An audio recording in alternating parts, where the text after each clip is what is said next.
ఇక మొదటిగా మనకు మేషరాశి. సహజంగా మేషరాశిలో జన్మించినటువంటి జాతకులు ఉంటారు కనుక సంతాన విషయాలపైన కొంచెం ఎక్కువ శ్రద్ధ ఉంచాలి. ఒక్కోసారి మన మాట వినరు వాళ్ళు, వాళ్ళ ధోరణి వాళ్ళదే. చిన్న వయసు ఉందనుకో మొండికేస్తారు, నిద్రపోరు, పాలు తాగరు. అలాగే స్కూల్కి పోయే వాళ్ళు ఉన్నారనుకో, నాకు అది ఆ సంచి కావాలి, ఈ సంచి కావాలి, ఈ బ్యాగ్ కావాలి, ఆ బ్యాగ్ కావాలంటారు.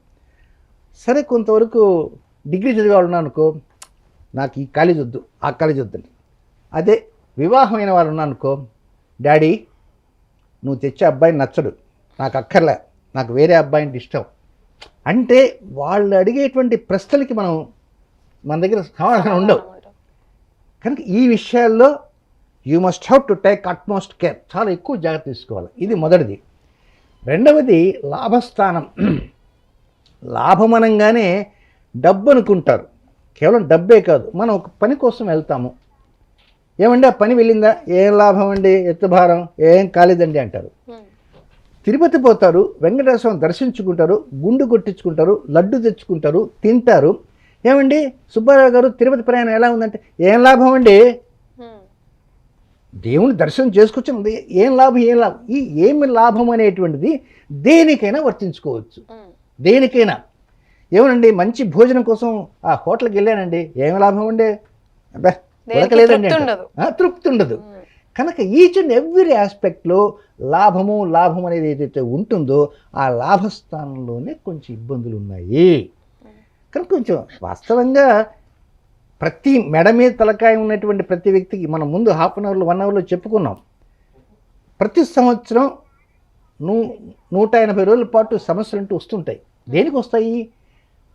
రవి పైన శని 3 సార్లు చూస్తాడు, రవితో శని ఒకసారి చూస్తాడు, రవితో రాహు 1 నెల కలుస్తాడు, రవితో కేతు 1 నెల కలుస్తాడు, మొత్తం 6 నెలలు.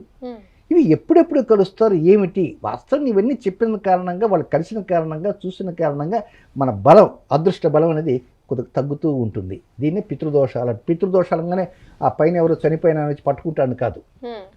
కనుక ఈ మేషరాశి వారికి సంతాన స్థానం, లాభస్థానం జాగ్రత్తలు తీసుకుంటే కొంచెం అనుకూలంగా ఉంటుంది.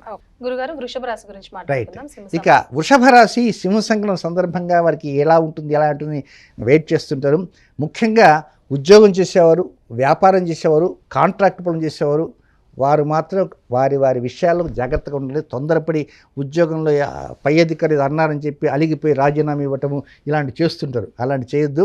అలాగే 2 వీలర్ నడిపేవారు, 4 వీలర్ నడిపేవాళ్ళు దాంట్లో రిపేర్ ఉందా ఏమిటని తెలుసుకొని ఆ తర్వాత దాంట్లో రిపేర్ ఉంటే అది చేయించి ఆ తర్వాత వాహనం రోడ్డు మీద తీసుకురావడానికి ప్రయత్నం చేయండి.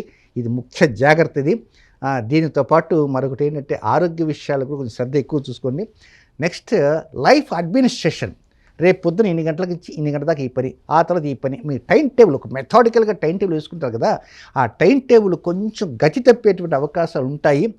ఆ అవకాశాలు ఉంటాయి కనుకనే కొంచెం ఎదుటి వారికి మీరు సారీ చెప్పుకోవాల్సిన పరిస్థితి ఉంటుంది. కనుక ఈ టైం టేబుల్ని మాత్రం కొంచెం మెయింటైన్ చేసుకోండి. లేదా మీ అంతటా మీరే టైం టేబుల్ ఎవరికి ఇవ్వకండి. ఎందుకంటే you are unable to maintain. కనుక నేను రేపు ఉదయం కరెక్ట్గా షార్ప్ 11:20కి మీ ఇంటి ముందు ఉంటానని చెప్పకండి. నేనండి ఒక అరగంట అటు ఇట్లో వస్తానండి అని చెప్పడానికి ప్రయత్నించండి. ఆ విధంగా చెప్తే కొంత డెవలప్మెంట్స్ అనేవి వస్తాయి. ఈ సింహ సంక్రమణలో ఉన్న రవి, ఆ శని ఇద్దరు చూపులు ఉన్నాయి కనుక కొంచెం ఆరోగ్య విషయాల మీద ఎక్కువ శ్రద్ధ చూపడానికి ప్రయత్నించండి. మీ అమ్మగారు కనుక ఉంటే ఆ ఏదైనా కోప్పడితే మాత్రం కొంచెం ఎదురు తిరిగి సమాధానం మాత్రం చెప్పవద్దు.